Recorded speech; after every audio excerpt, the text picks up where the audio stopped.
My name is John Giffon. I'm a professor of plant physiology with Texas A&M AgriLife Research.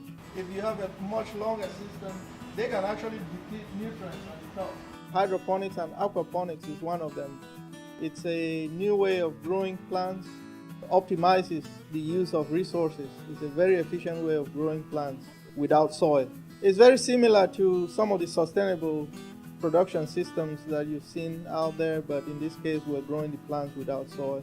Joe Masabni, Extension Vegetable Specialist. Aquaponic is gaining popularity, a lot of interest as a hobby or as a way to grow plants. It's a new industry in Texas. There's maybe 10, 12 businesses doing it commercially, but it has potential to grow a lot more if it's done right. And that's what we're doing here, is educating the public how to do it. People think that the fish waste is the source of food for the plants. No, it's the ammonia.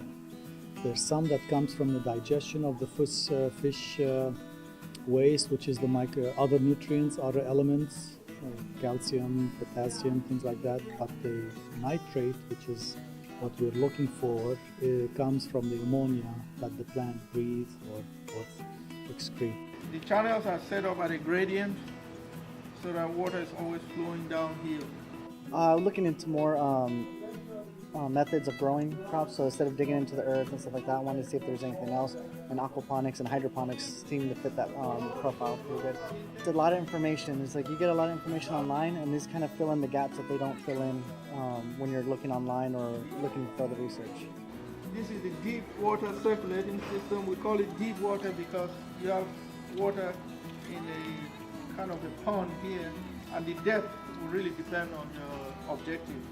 I'm kind of interested in it because I've got a system myself, trying to learn more on it. I've got a NFC system and some Dutch buckets systems, which I've been just trying to learn on it, how to do it, and just been playing around with it.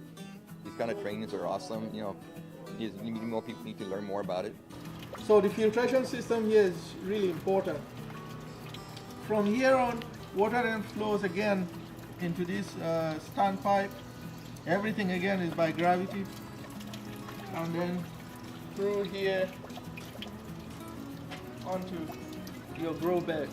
After attending a seminar like this, you see that, well, it's actually not, I wouldn't say common sense, but it's practical and it's logical. So if you get the fundamentals, you say, well, you know what, I could maybe do something like this on a smaller scale, or with enough practice and training, yes, eventually get to the point where, you know, something like this.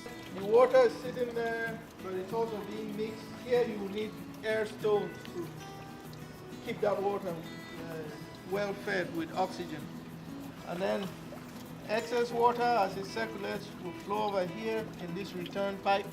I think after the seminar, I see it more as a manageable thing. I think before there's a little bit of intimidation that goes on, because you see it and you're like, wow, I mean, there's a lot of science that goes into this. I mean, you're talking about pH balances and all these things that it becomes really difficult really quickly if you don't have the training.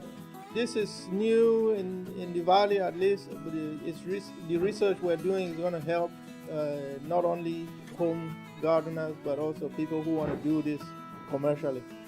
So we'll be working with all of them, with school systems as well, for schools that want to produce some of their own food.